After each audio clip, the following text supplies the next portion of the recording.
If you're eating less, trying to lose weight, cutting your calories, and maybe even exercising, and no matter what you do, that fat just won't budge, your cravings just won't go away, your energy keeps crashing, and your blood sugar keeps creeping upward, well, there's a good chance that you're suffering from insulin resistance. And the scariest part is that insulin resistance is one of the most common health issues, destroying your metabolism way and long before you ever get diagnosed with diabetes. Many people think they have a slow metabolism, bad genetics, or maybe just aging has caused them to gain a lot of weight. But underneath all of it, your cells are struggling. They've stopped responding to insulin correctly. And until that changes, it almost becomes impossible to start losing fat, to start getting rid of that belly. Your blood sugar keeps climbing, your weight keeps climbing. So let's talk about exactly how you can turn that around. Now, the first thing that we want to do is we want to look at what is this insulin resistance, because if we can understand it, we can get it under control. So every time you eat carbohydrates, your body is going to release insulin. Insulin's job is to move sugar out of the blood and into the cell.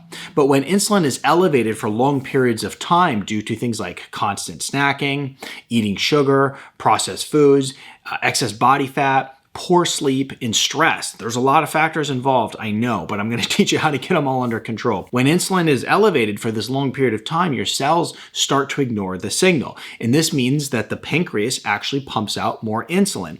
And then as a result, you get trapped in this endless cycle of high insulin, fat storage, cravings, fatigue, excessive carbohydrate consumption, and then even more insulin resistance. You can see that negative feedback cycle taking place.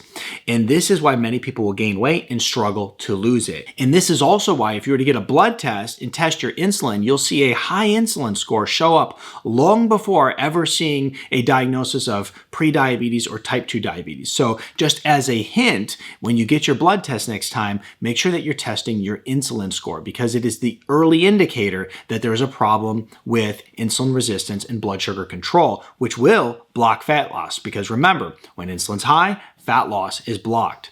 So here's the thing that you need to fix first when you're trying to get insulin resistance under control. Is the biggest mistake that you're going to make is that you are just grazing all day and you're never letting insulin come down. Think of the standard day in the standard American diet. First of all, we eat those traditional Western diet processed junk foods. And then to top it off, it starts with a coffee drink in the morning, breakfast, then a snack, and then lunch, and then some sort of soda or energy drink, and then a snack, and then dinner and dessert.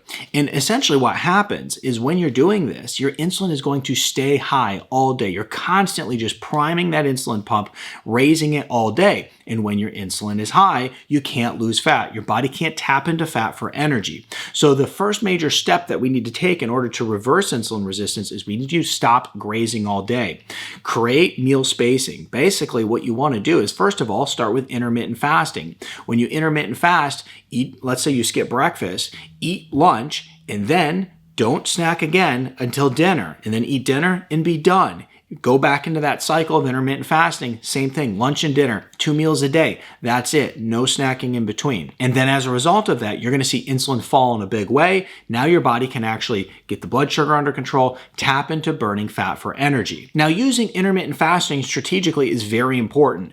And this is because when you're intermittent fasting, you are basically deepening that cellular response to insulin, and you are forcing your body to lower the insulin, lower the blood sugar, so that you can then tap into burning fat for energy. So you don't have to get crazy with intermittent fasting, but you should at least do 16 and 8, where you eat all your meals within an 8-hour period, do a 16-hour fast in between. You could practice this every day, and you're deepening that cellular response. You're making sure that your body now becomes more metabolically flexible. So now you can switch from burning sugar for energy to burning fat for energy. And that's ultimately what you want to do if you want to lose weight. That's very important.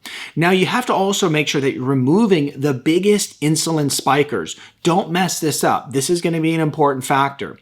The biggest insulin spikers throughout your entire day are going to be sugary drinks, pastries, cereal, bread, chips, processed carbohydrates.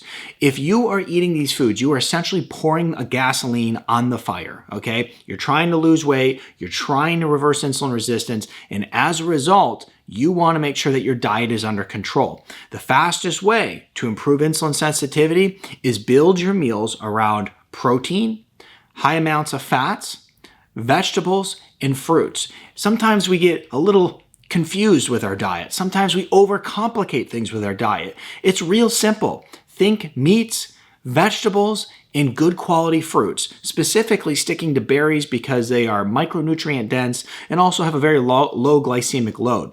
But if you just really focus your diet around that, you have everything you need and you're giving your body way more nutrition, all while cutting out the junk that is causing insulin resistance. And when you stop flooding your body with glucose every day, you're going to see the magic start to happen. You're going to start to lose weight. You're going to start to feel better. You're going to stop having crashes throughout the day. Your quality of life will dramatically improve along with your appearance. You're going to start looking younger. People will ask you, what are you doing? I literally had a patient I was working with yesterday. He said, I get asked that all the time. People are asking me, what am I doing? And the reason for that is because he's changed his diet, he's changed his lifestyle, and he looks 10 years younger already.